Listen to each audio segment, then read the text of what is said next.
Friends, you are welcome to another session of Mahiyatul Amraz, that is pathology in Unani medicine. اس سے پہلے ہم نے اسباب سوء مزاج کی بات کی ہے، اور جو اس میں 4 اہم اسباب ہیں، اسباب مسخنات، مبردات، مرطبات اور مجففات، ان پر ایک جنرل ڈسکشن بھی ہوا ہے. اب ہم یہ دیکھیں گے کہ ہم یہ سیکھیں گے آج کہ مسخنات کیا ہوتے ہیں، کون کون سے فیکٹرز ہیں جو سخونت پیدا کرتے ہیں یا تسخین کرتے ہیں یا بدن میں حرارت پیدا کرنے کے ذمہ دار ہیں، اور جن کے زیادہ استعمال سے حرارت سوء مزاج ہار لاحق ہو سکتا ہے یا غیر طبعی حرارت پیدا ہو سکتی ہے. تو اس میں پہلی چیز ہے حرکت غیر مفرطہ. یہ لفظ جو ہے یا اس کو آپ یہ سمجھیں کہ ایسی حرکت جو بہت زیادہ نہ ہو، ہے نا. مفرط کہتے ہیں زیادہ. ایک لفظ استعمال ہوتا ہے افراط و تفریط، کہ کسی چیز میں زیادتی کر دی جائے یا کمی کر دی جائے. تو مفرط کہتے ہیں زیادہ، کوئی چیز زیادہ ہو. تو ایسی حرکت جو بہت زیادہ نہ ہو، ہے نا، ایسی حرکت جو بہت زیادہ نہ ہو تو ہم اس کو کہیں گے حرکت غیر مفرطہ. تو حرکت غیر مفرطہ ایسی حرکت جو مناسب ہو، زیادہ نہ ہو، اس سے بدن میں حرارت پیدا ہوتی ہے، اور بدن میں ایک ایسی حرارت پیدا کرتا ہے جو انسان کے لیے مفید ہوتی ہے. حرارت انسان کے لیے مفید ہے. تو ہم یہاں بات کر رہے ہیں، یاد رکھیے کہ ان جنرل مسخنات کی. اس میں وہ بھی فیکٹرز ہیں جو صحت کے لیے بھی ضروری ہیں، وہ بھی ہیں جو مرض کے ذمہ دار ہوتے ہیں. اور حرکت اگر کچھ زیادہ ہو جائے تو وہ مرض کا بھی سبب بن سکتی ہے، لیکن بہت زیادہ ہو تو اس کا الگ ڈسکشن ہے جو آگے آئے گا. اسی طرح دل کے معتدل کا مطلب ہے ایسی مالش یا ایسا مساج جو معتدل ہو، نہ بہت زیادہ اس میں قوت لگائی جائے، نہ بہت زیادہ دیر تک وہ کی جائے، معتدل انداز میں ہو. قوت کا استعمال اور سرعت کا استعمال اور وقت کا استعمال اس میں مناسب ہو. تو دلک کرنے سے، مالش کرنے سے، مساج کرنے سے انسان کے بدن میں حرارت پیدا ہوتی ہے. تو مسخنات میں یہ شامل ہیں، سخونت یا گرمی پیدا کرنے والے ہیں. اس طرح گرم ہوا جو ہے یہ بھی بہت اوبیس ہے کہ گرمی پیدا کرے گی. حمام ہم نے تذکرہ کیا پہلے کہ حمام سے مقصد یہ ہوتا ہے کہ پہلے کمرے کا مزاج تو برودت کی طرف مائل ہوتا ہے، لیکن گریجولی اسے گرمی کی طرف لے جایا جاتا ہے، اور آخری کمرہ جو ہوتا ہے، جو زیادہ اہم ٹارگٹ ہے، وہ گرم ہوتا ہے، گرم اور خشک ہوتا ہے. تو حمام سے گرمی پیدا ہوتی ہے. تو یہاں دیکھیے کہ حمام اگرچہ گرمی پیدا کر رہا ہے، لیکن اس کے دوسرے بھی اثرات ہوتے ہیں. تو حمام جو ہے یہ بھی ایک گرمی پیدا کرنے والا سبب ہے. حمام میں جب آدمی جائے گا، گرم ہوا کو استعمال کرتا ہے، تو اس سے بدن میں گرمی پیدا ہوتی ہے. غذا یا دوائے حار، ایسی دوا جو گرم ہو اور ایسی غذا جو گرم ہو، دونوں ہی چیزیں. جسے ہم نے اس سے پہلے بات کی ہے کہ فلفل سیاہ کا ذاتی اثر ہوتا ہے کہ وہ گرمی پیدا کرتی ہے بدن میں. تو ایسی بہت سی دوائیں ہیں اور ایسی بہت سی غذائیں ہیں جو بدن میں جا کے گرمی پیدا کرتی ہیں. اور عام طور سے غذا کا کام ہی یہ ہے کہ بدن میں وہ گرمی پیدا کرے. غذا بدن کا جزو بنتی ہے، خون کو ایک طرح سے سامان مہیا کرتی ہے جو خون کے لیے ضروری ہے، نیوٹریشن دیتی ہے، اور خون گرم ہوتا ہے. تو غذا جو ہے یہ حرارت میں امداد کرتی ہے. البتہ کچھ غذائیں ایسی ہیں جو زیادہ حرارت پیدا کرتی ہیں، اور کچھ دوائیں ایسی ہیں جو زیادہ حرارت پیدا کرتی ہیں، اور ان کا استعمال اگر طبعی طور پر آدمی کر رہا ہے، اس کی ضرورت نہیں ہے، تو اس سے سوء مزاج، ہار یا غیر طبعی حرارت پیدا ہو سکتی ہے.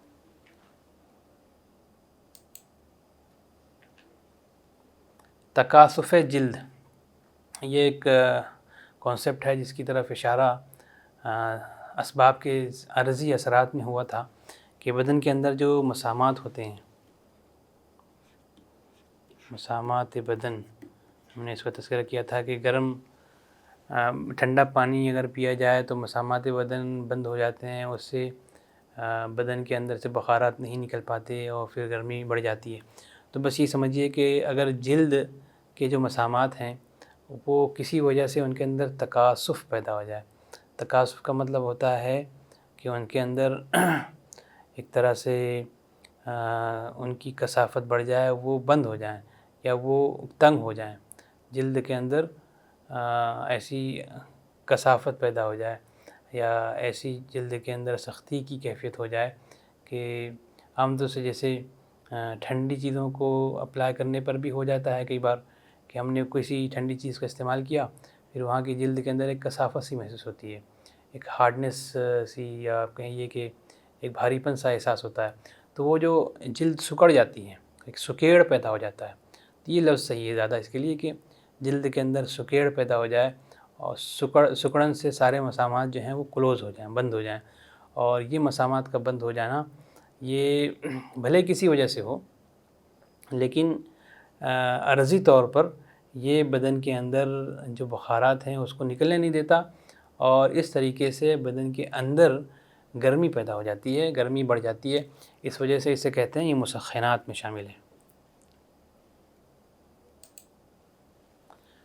عفونت، اس کا تذکرہ بھی پہلے آیا ہے۔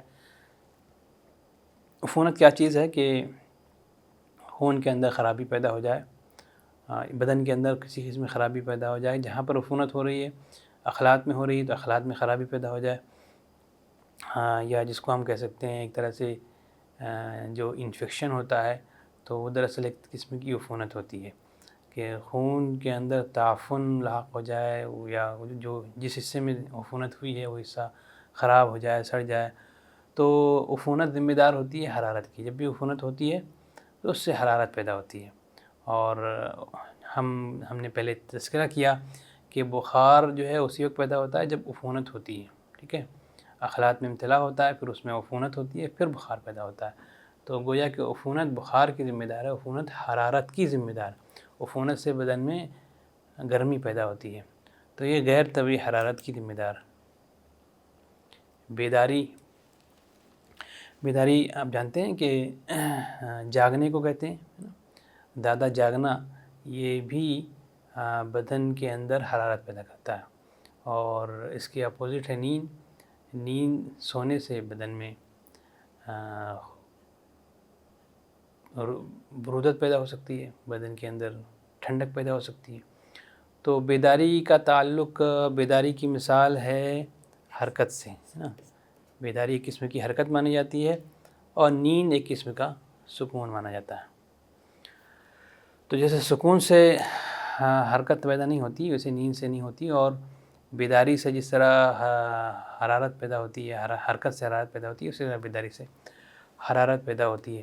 یہ بیداری سے تو حرارت پیدا ہوتی ہے، البتہ نیند کا کچھ اور بھی کانسیپٹ ہے، مختلف اعتبار سے اسے بیان کیا گیا ہے۔ پھر انفعالات نفسانیہ میں سے آپ دیکھیے کہ یہ خوشی، غم اور غصہ، خوشی، ہم اور غصہ۔ خوشی کہتے ہیں، خوشی تو آپ جانتے ہیں، غصہ جانتے ہیں، ہم کہتے ہیں بہت زیادہ کسی چیز کے بارے میں سوچنا، بہت وری جسے کہہ سکتے ہیں، یا بہت فکر ہو کسی چیز کے تعلق سے تو اسے ہم کہتے ہیں، تو یہ تشدید کے ساتھ ہوتا ہے۔ تو یہ انفعالات نفسانیہ وہ ہیں جس سے روح نفسانی اندرون بدن سے بیرون بدن حرکت کرتی ہے، اور یہ حرکت کرنا روح نفسانی کا، یہ روح کی حرکت کے ساتھ ساتھ خون بھی حرکت کرتا ہے، اور اس طریقے سے بدن میں ایک قسم کی حرارت پیدا ہوتی ہے۔ تو انفعالات نفسانیہ بھی انسان کے اندر ٹھنڈک اور گرمی پیدا کر سکتے ہیں۔ تو یہ جو انفعالات نفسانیہ، خوشی کا، غم کا، غصے کا اور ہم کا ہونا، یہ انسان کے بدن میں گرمی پیدا کرتا ہے۔ تو آپ یہ سمجھ سکتے ہیں غصے کے اندر گرمی کا پیدا ہونا تو بہت واضح ہے، ہر آدمی جانتا ہے، اس لیے کہا جاتا ہے کہ غصہ آئے تو اگر کھڑا ہو تو بیٹھ جائے، سکون لایا جائے اس کے اندر، اور بیٹھا ہے تو لیٹ جائے، اور اسی طرح کہتے ہیں کہ پانی پی لے. تو یہ ساری چیزیں اس کے متضاد بتائی گئی ہیں تاکہ جو گرمی پیدا ہو رہی ہے وہ اس کو سکون دیا جائے. اور ہم بھی اسی طرح ہے کہ بہت زیادہ سوچنا گرمی پیدا کرتا ہے، اور اس سے کئی بار مختلف بیماریاں بھی ہو جاتی ہیں. البتہ خوشی میں یہ ہے کہ خوشی سے اگرچہ گرمی پیدا ہوتی ہے لیکن وہ نقصان دہ نہیں ہوتی.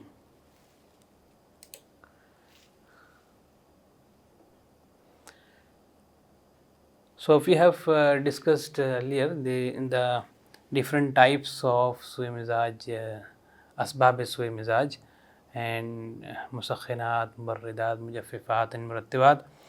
We will see one by one different types. تو first one is مسخنات or calorific agent, the agents which induce heat in the body. So first one is حرکت غیر مفرطہ، حرکت which is not excessive. مفرطہ means excessive, so not excessive حرکت which is not excessive.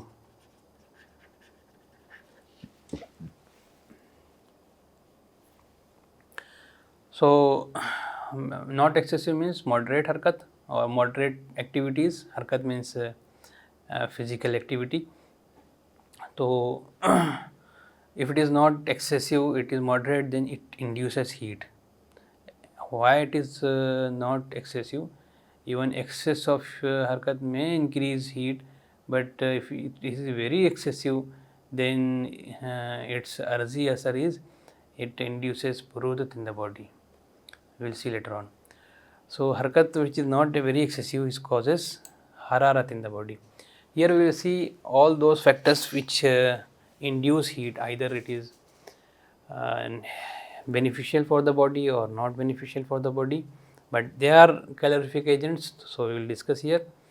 Dalq mu'tadil. What are dalq mu'tadil? Dalq mu'tadil is type of massage which is moderate in terms of force applied, in terms of speed of strokes, in terms of time period, etc. So such type of massage causes heat in the body, induces heat in the body. And hot air is also very obvious, it induces heat. Hammam is also inducing heat because it has a final room which has temperament hot and dry. So hammam is the cause of heat. Taking hammam causes increase of heat in the body. Third one is giza or dawa, dawai har or gizai har. So even a diet, any diet may induce heat because it aids the nourishment to the body, it aids the functions of blood which is har. Then any type of giza, taking giza in moderate quantity is musakhin, and it is a calorific agent. But certain diets which is having har mizaj, such as meat, and for example filfil siya we have discussed earlier in dawa. These are, and many drugs are categorized into hot drugs or har dawa. These drugs and these type of giza are causing increasing heat in the body. In takasuf jild, what is takasuf jild? We have discussed earlier in the zati and aradi effects, intrinsic and extrinsic effect of asbab, positive factors. So in that section we have discussed about the arzi or extrinsic effect of cold water, where the masamat of body, the body pores were closed due to cold water, and heat could not be evaporated, resulting into increase of heat in the body. So takasuf means a type of constriction in the skin and constriction and closure of pores of the skin, which results in stoppage of evaporation of heat and stoppage of evaporation of bukharat from the body. That results in increase of heat in the body, and it is the cause of taskhin or calorific. It is a calorific agent. So takasuf means a type of constriction.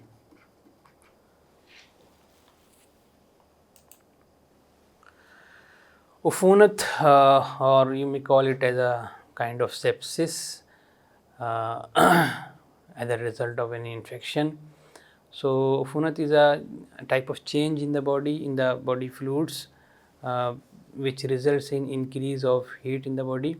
As we discussed earlier, that imtila resulted in ufunat, and that ufunat causes humma or bukhar or fever.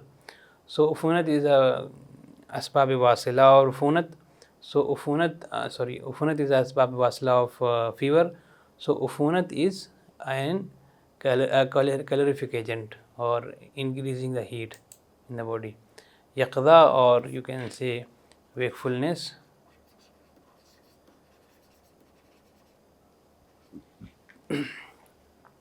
Jagna or bedari. So it is against sleep. Sleep is responsible for, it may be responsible for brudat or coldness, but wakefulness is responsible for hararat. And it is similar to any type of physical activity. Wakefulness is similar to physical activity, and sleep is similar to physical rest. Joy, anger and worry, these are few examples of emotions in fi'alat nafsaniya. Joy is also increasing heat in a moderate quantity, and anger is very well known for inducing heat, and worry is it is called as hum in Unani terms. Anger is obvious. So worry or hum, excessive thoughts and excessive worriness, is responsible for taskhin. Why these infialat and nafsaniya and emotions are responsible for taskhin? Because these are responsible for moments of ruh or infiala or ruh-e nafsani increases. Its moment increases in such conditions, such emotions, from inside to the outside, and that moment results in increase of heat. So along with the ruh, the blood is also moving. So this moment causes increase of heat. So these are brief about the musakhanat اور calorific agents. اس کے بعد ہم دیکھیں گے کہ کون سی چیزیں مبردات میں شامل ہیں جو برودت پیدا کرتی ہیں اور جن کی وجہ سے بدن میں ٹھنڈک پیدا ہوتی ہے. تو پہلی چیز ہے حرکت مفرطہ. حرکت مفرطہ کیا ہوگی؟ حرکت مفرطہ جیسے ہم نے بتایا کہ حرارت مفرطہ ہوتی ہے، حرکت غیر مفرطہ ہوتی ہے جس میں بہت زیادہ حرکت نہ ہو. تو جب بہت زیادہ حرکت نہیں ہوگی تو اس کی وجہ سے ایک مناسب حرکت ہوگی، ماڈریٹ ہوگی، تو ایک مناسب ہیٹ بھی پیدا ہوگی. لیکن جب بہت زیادہ حرکت ہوتی ہے، بہت زیادہ آدمی کوئی فزیکل ایکٹیویٹی کرتا ہے، تو اس کے نتیجے میں ہوتا یہ ہے کہ جو جتنا اسٹیمنا تھا انسان نے کام کر لیا، اور جو ہیٹ باڈی میں تھی وہ استعمال ہو گئی، اور اب انسان جو ہے، جو اس کی قوتیں ہوتی ہیں وہ تحلیل ہو جاتی ہیں، اور حرارت بھی تحلیل ہو جاتی ہے. تو ایسی صورت میں عرضی طور پر انسان کے اندر ٹھنڈک پیدا ہوتی ہے. تو انسان کہا جاتا ہے اتنا اس نے کام کر لیا کہ بھی ٹھنڈا ہو گیا ہے نا، مطلب بالکل تھک گیا. تھکنے کے بعد اگر تھوڑی بہت حرکت آپ نے کی ہو تو اس سے حرارت پیدا ہوگی، لیکن بہت زیادہ ایکسیسو اگر حرکت کر لی کسی نے تو اس سے وہ بالکل آدمی ٹھنڈا پڑ جاتا ہے، اس کو بالکل تھک جاتا ہے، وہ تھکان جو ہے اس کے اندر بالعرض ٹھنڈک پیدا کرتی ہے۔ تو بالعرض یہ ٹھنڈک پیدا کرتی ہے۔ سکون مفرطہ مطلب وہ سکون جو بہت زیادہ ہو، تو مناسب سکون سے کوئی تکلیف نہیں ہوتی، لیکن سکون اگر زیادہ ہو، بہت زیادہ سکون کا استعمال کیا جائے تو وہ خود بھی بدن کے اندر ٹھنڈک پیدا کرتا ہے، رطوبتیں بڑھاتا ہے اور ٹھنڈک پیدا کرتا ہے۔ بارد اشیاء سے بدن کا ملنا، تو بارد اشیاء کیا ہوتی ہیں؟ وہ ساری چیزیں جو بیرونی ہیں اور ٹھنڈی ہیں، چاہے بیرونی طور پر ٹھنڈے پانی کا آپ استعمال کر رہے ہیں، یا بیرونی طور پر کسی بھی ٹھنڈی چیز سے، ٹھنڈی ہوا سے ایکسپوز ہو رہے ہیں، یا بیرونی طور پہ کوئی ٹھنڈا تیل لگا رہے ہیں، تو یا کسی بھی بیرونی بارد اشیاء سے بدن مل رہا ہے تو اس سے بدن میں ٹھنڈک پیدا ہوتی ہے۔ بارد غذا یا دوا کا استعمال، غذا کے استعمال میں یہ بات کہی گئی تھی کہ اس سے حرارت پیدا ہوتی ہے، لیکن اگر کچھ غذائیں ایسی ہوتی ہیں جو ٹھنڈی ہوتی ہیں، تو جیسے کھیرا ہے، یہ ٹھنڈی ہے، گرم موسموں میں انسان کھاتا ہے، اور تربوز ہے، یہ ٹھنڈی چیز ہے۔ ایسے بہت ساری ٹھنڈے مشروبات ہیں، تو ان کا استعمال کیا اس لیے جاتا ہے کہ تاکہ بدن میں ٹھنڈک پیدا ہو، اور ٹھنڈک پیدا ہوتی ہے۔ تو ذاتی اثر ہوتا ہے غذاؤں میں کہ بدن میں جانے کے بعد بدن کی زائد حرارت کو کم کر دیتی ہیں۔ اسی طرح دوائیں ہوتی ہیں، بہت سی دوائیں ہیں جو ٹھنڈک پیدا کرتی ہیں، جس سے مثال ہم نے لی تھی کہ سندل کا استعمال ٹھنڈک پیدا کرتا ہے۔ غذا کی بہت کمی کرنا بھی ٹھنڈک پیدا کرتا ہے، اس لیے کہ جو غذا ہے وہ اس کے اندر ایک اثر ہے، جیسے میں نے بتایا کہ وہ حرارت پیدا کرے گی، لیکن اب جب غذا لی ہی نہیں جا رہی ہے جو حرارت کی ذمہ دار ہے، جس کی وجہ سے خون بنتا ہے، جو ہار ہوتا ہے، جو خون کی کمی ہو رہی ہے کہ خون بن نہیں پا رہا ہے، خون کو غذا نہیں مل رہی ہے، تو ایسی صورت میں بدن کے اندر ٹھنڈک پیدا ہو جاتی ہے۔ اس طرح غذا میں بہت زیادتی کرنا یہ بھی ٹھنڈک پیدا کرنے کا ذمہ دار ہے۔ تو جو لوگ بہت زیادہ کھانا وغیرہ کھاتے ہیں، ان کے بدن کے مزاج کے اندر ٹھنڈک پیدا ہو جاتی ہے، ان کے بدن میں اوبیسٹی ڈیولپ ہو جاتی ہے، اور ایسے لوگ جو ہیں وہ پھر ان کے اندر بیماریاں بھی اس طرح کی پیدا ہوتی ہیں، چربی کا پیدا ہونا، یہ سب چیزیں۔ تو یہ غذا میں بہت زیادتی کرنا، یہ بھی اس کو بدن پوری طریقے سے ڈائجسٹ نہیں کر پاتا ہے۔ ڈائجسٹ سے مراد کہ وہ بدن کے اندر زائد چیزیں بننے چلی جاتی ہیں، جیسے میں نے بتایا کہ فیٹ ڈیولپ ہونے لگتا ہے، اور یہ چیز ایسی ہوتی ہے کہ جو بدن کو ٹھنڈا کرتی ہے۔ ٹھیک ہے۔ مسامات کا کشادہ ہو جانا، جیسے ہم نے تکاثف جلد پڑھا تھا کہ اس میں مسامات تنگ یا بند ہو گئے تھے، اس کے اپوزٹ جب ہوگا کہ مسامات کشادہ ہو جائیں گے تو بدن کے اندر کی حرارت باہر نکل جائے گی، اور جب حرارت زیادہ باہر نکل جائے گی تو بالعرض اندر جو بدن کے اندر جتنی حرارت ہونی چاہیے وہ گھٹ جائے گی، ایک طرح سے زیادہ باہر نکل گئی تو گویا ٹھنڈک پیدا ہو گئی۔ تو اس طرح سے مسامات کا کشادہ ہو جانا بھی ٹھنڈک پیدا کرنے کا سبب ہے، مبرد ہے۔ غذا میں بہت زیادتی کرنا اس اعتبار سے بھی مبرد ہے کہ طبیعت کو ایک مناسب غذا کی ضرورت ہوتی ہے۔ جب زائد غذا بدن میں ڈالی جاتی ہے تو طبیعت اس کو ہضم نہیں کر پاتی، اور جو بدن کی حرارت ہے وہ اس سے بجھنے لگتی ہے۔ یہ بھی ایک بات اطباء نے بیان کی ہے۔ استفراغ کی زیادتی سے بھی، جس طرح ہم نے بات کی تھی حرکت کی زیادتی سے بدن کے اندر ٹھنڈک پیدا ہوتی ہے، اسی طرح استفراغ کی زیادتی سے بھی بدن کے اندر ٹھنڈک پیدا ہو جاتی ہے۔ بہت زیادہ اگر کسی کو لوز موشنس ہو گئے ہیں، وومیٹنگ ہو گئی ہے، تو اس سے بھی وہ انسان ٹھنڈا ہو جاتا ہے، اس کے اندر ٹھنڈک پیدا ہو جاتی ہے۔ اس کا جو آپ اس کو پالپیٹ کریں گے تو اسکن کولڈ کلیمی ہوتی ہے ایسے لوگوں کی جن کو بہت زیادہ ڈی ہائیڈریشن ہو گیا ہے، اس اعتبار سے یہ مبرد ہے۔ انفعالات نفسانیہ کے اعتبار سے آپ دیکھیے کہ ڈر اور خوف کا پیدا ہونا، کہ کوئی انسان بہت زیادہ سوچ رہا ہے، گھبرا رہا ہے، بہت زیادہ ڈر کسی کے اندر پیدا ہو گیا، تو ایسے شخص کے اندر بھی ٹھنڈک پیدا ہو جاتی ہے. یہ سوداوی مزاج کا ذمہ دار ہوتا ہے جو کہ ٹھنڈک والی خلط ہے. تو یہ کیوں ہے کہ اس سے روح نفسانی جس طرح پہلے میں نے بتایا تھا کہ وہ باہر کی طرف چلی جاتی ہے غصے اور خوشی کی حالت میں، ڈر اور خوف کی حالت میں، یہ ڈر اور غم وغیرہ کی حالت میں یہ روح نفسانی اندر کی طرف چلی جاتی ہے اور روح کے ساتھ خون بھی اندر کی طرف چلا جاتا ہے. تو جو بیرون بدن ہے وہ ٹھنڈا ہو جاتا ہے اور بالکل انسان جو ہے وہ ایک طرح سے ریٹریکٹ ہو جاتا ہے. تو یہ ڈر اور خوف کی کثرت انسان کو حرکات و سکنات سے بھی روک دیتی ہے. تو اس وجہ سے بھی اس کے اندر ٹھنڈک پیدا ہو جاتی ہے یا تبرید یا برودت پیدا ہو جاتی ہے.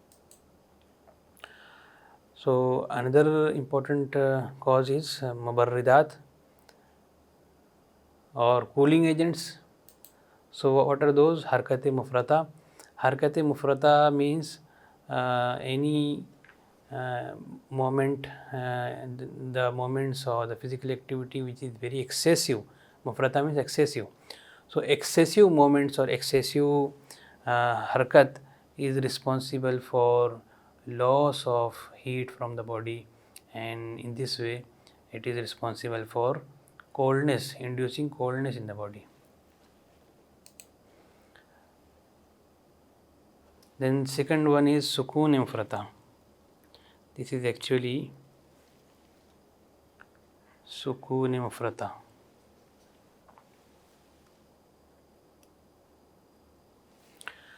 So excessive rest is also responsible for burudat or for cooling the body.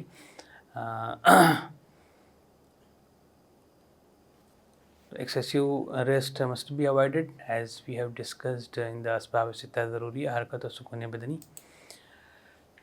Contact with barid agents or barid things or cold things, either externally, for example contact with cold air, or contact with cold application of cold oil on the body, and similarly contact with cold medicines externally, or any contact with cold things from the with the body is responsible for cooling of the body.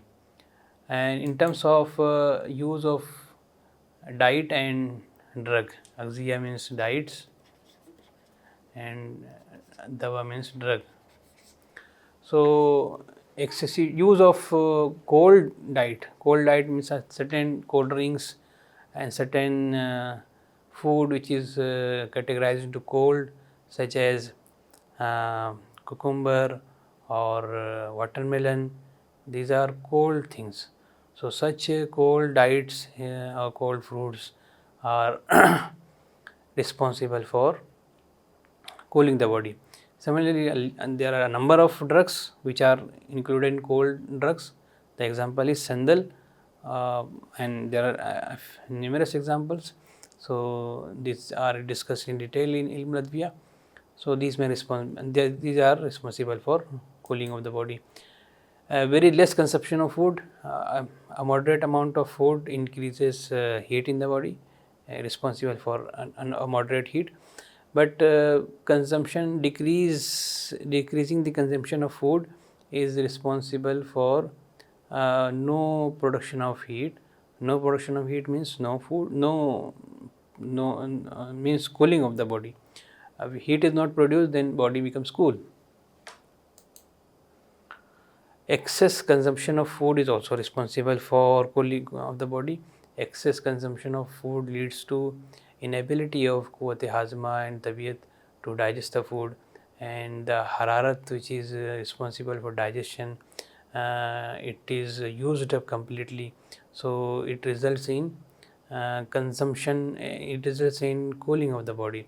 Similarly, continuously excess consumption of food leads to excess amount of accumulation of fat in the body, which is a cold thing for the body, and this is also responsible for sui mizaj barid. Widening of masamat badan or body pores as we discussed earlier, that closure of body pores is responsible for increase of heat in the body. Similarly, if body pores are widened, more heat can be evaporated from the body, and if heat is lost excessively, then it leads to cooling of the body.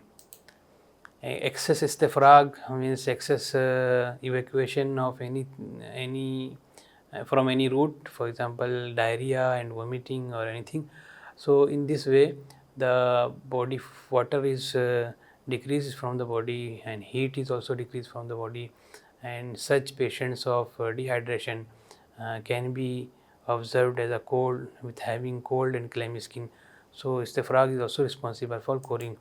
And some emotions like fear and grief is responsible for cooling of the body, such as because in fear and grief the innate heat, the ruh nafsani goes inside the body and the body becomes cool.